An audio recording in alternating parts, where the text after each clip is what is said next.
আসসালামু আলাইকুম, this is Sabbir. Welcome to another blog video. আশা করি সকলে ভালো আছেন। আজকে একটি টুর্নামেন্ট খেলার উদ্দেশ্যে যাচ্ছি নিজ গ্রাম ধুলিয়ার বেরনতলা বাজারে।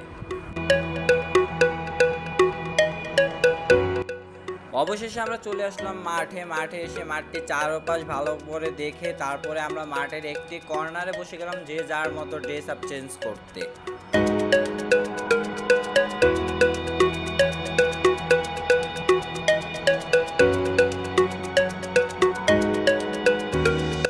অবশেষে আমরা ড্রেস আপ চেঞ্জ করে মাঠে নেমে পড়লাম। টর্চের পালা শেষ করে আমরা দুই দলের সাথে কুশল বিনিময় করে রেফারি স্যারের কিছু কথা ছিল, কথাগুলো শুনে আমরা যে যার মতো পজিশনে চলে গেলাম।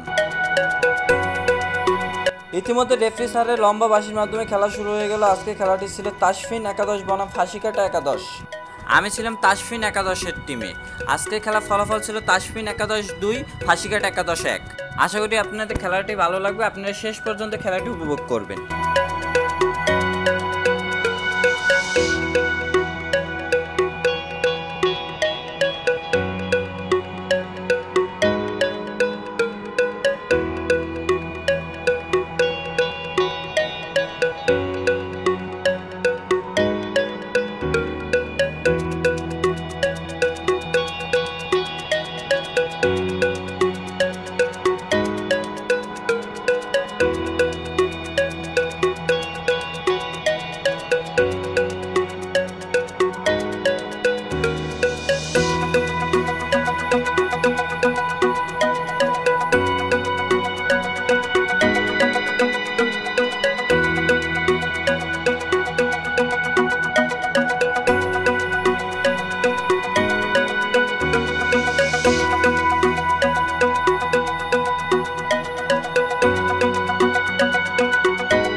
বলটি প্রায় গোল হয়ে যাচ্ছিল, আমি এসে একটি স্লাইড মেরে বলটি বের করে দিলাম।